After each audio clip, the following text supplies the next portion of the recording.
Avram was the consummate man of chesed. His concern for others knew no bounds, so much so that he ends up challenging Hashem in a fascinating conversation about averting the impending destruction of Sodom. At the beginning of the conversation, Avram seems almost chutzpahdik, taking a very strong accusatory tone against Hashem, asking him, Ha'afti spet tzadikim rasha, are you really going to cause the righteous to perish with the wicked? Then he goes on to say, Chalila lecha, it's very strong language. Chas v'shalom, Chalila lecha, how could you? Far be it from thee. Masod kadavar hazeh lahamit tzadik im rasha, to kill righteous people with non-righteous people. Vayaka tzadik harasha, are you equating them? Chalila lecha, again, the same language. Chalila lecha, far be it from you. Chas v'shalom, how could it be? Hashofet kol aretz lo yaseh mishpat, is the judge of the world not going to perform justice? Accusatory, almost chutzpahdik, very strong language. However, in the second round of the conversation, Avram's tone changes dramatically. After Hashem agrees to save Sodom if there are 50 righteous people present, Avram approaches Hashem again to ask for more. He goes from asking tough questions, making accusations, to a posture that is quite the opposite. This time, instead of asking tough questions, Avram humbles himself and shows he's hesitant to even speak and open his mouth. He shows that he's perhaps unworthy of having this audience with Hashem, Melech Malchei Amlachim. Before he can even utter his next respectful request from Hashem to spare the city on behalf of 45 people, he prefaces his words with the following statement. Hinena ho'alti ledaber el Hashem va'anochi afar va'efer.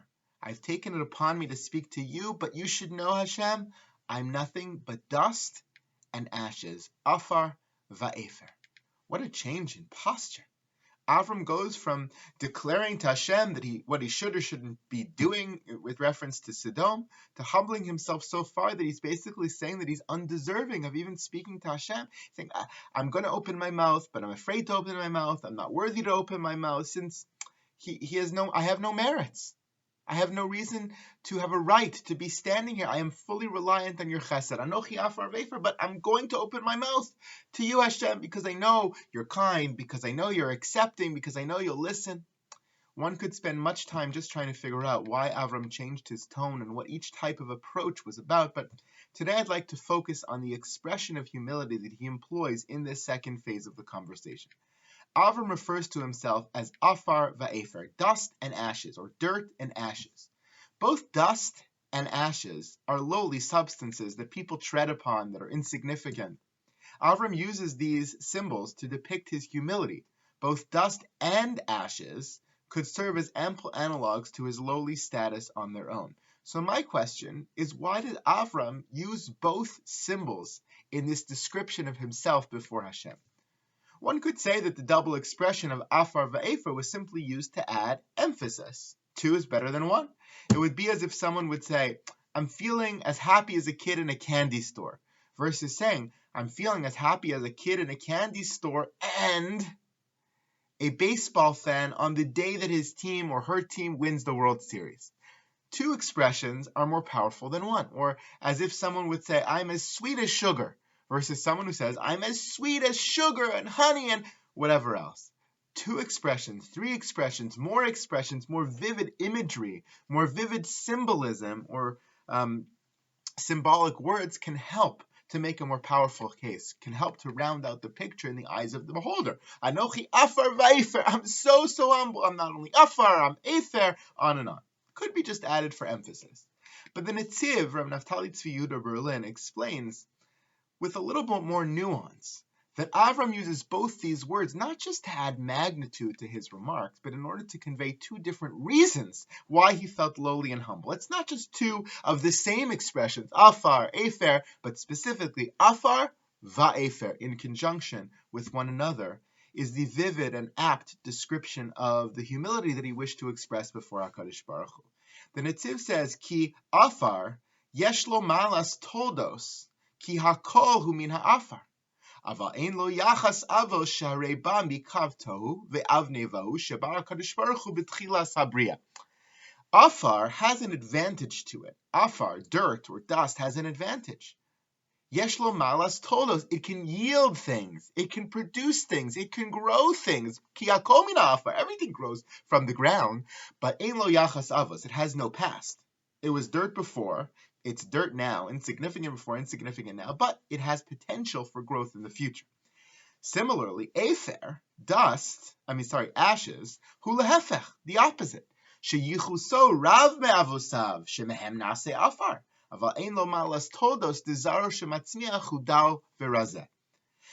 The advantage, so to speak, of the afer, of the ashes, is that in the past, they once had value. They came from somewhere.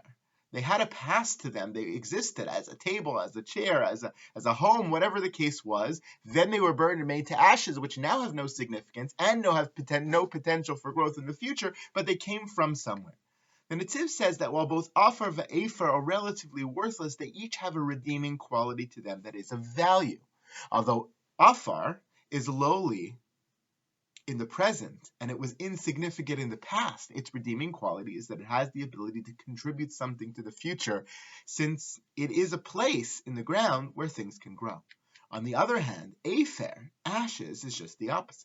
While afer may be insignificant in the present and in the future, since it doesn't have the potential for growth, it does have some value since it came from somewhere. Ashes are usually derived from something that was of significance in the past and is now burned up and gone.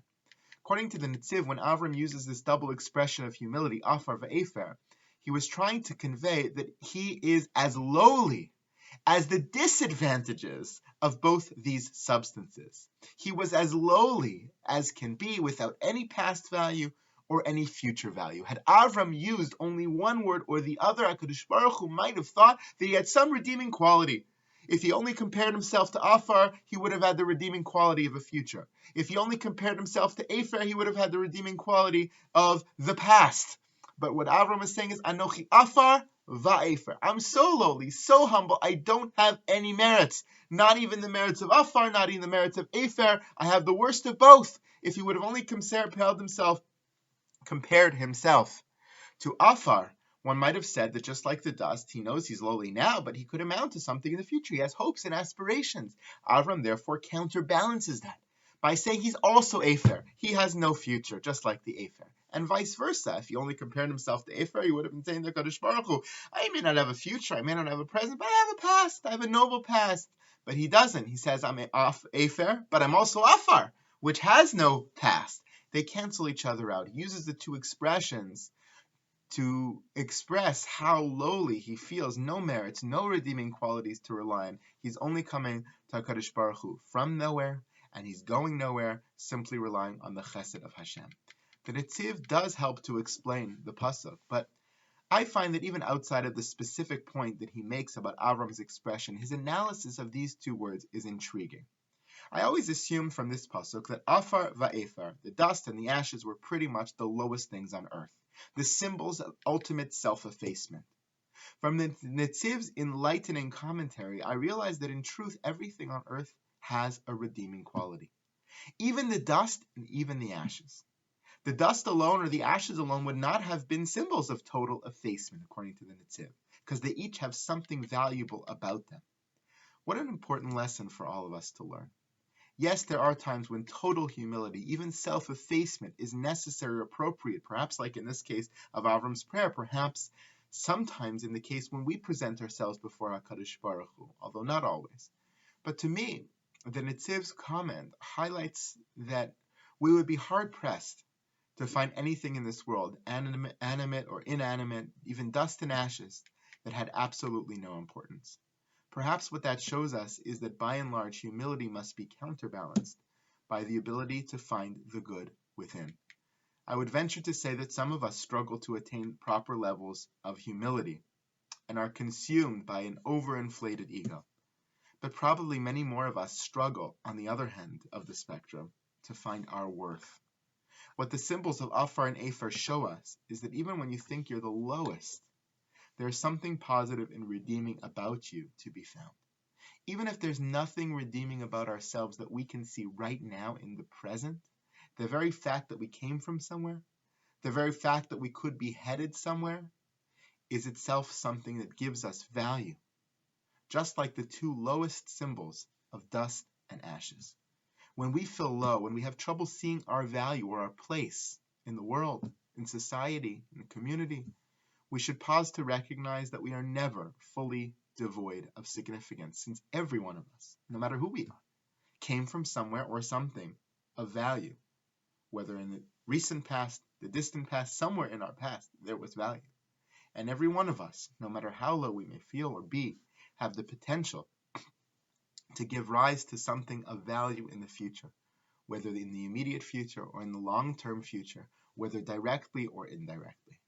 The past or the future is something that does give us importance in the present and can sometimes be the catalyst to our renewed self-confidence and our renewed hope and our renewed strength that enables us to rise and to find our voice and our purpose, even when we feel down. May we have the ability to know when to use the expression of afar va'efer as a means of humbling ourselves when necessary and when appropriate. And may we never get so consumed and carried away at humbling ourselves that we forget that even dust and ashes have value to bring to the world. Wish you all a wonderful Shabbos ahead.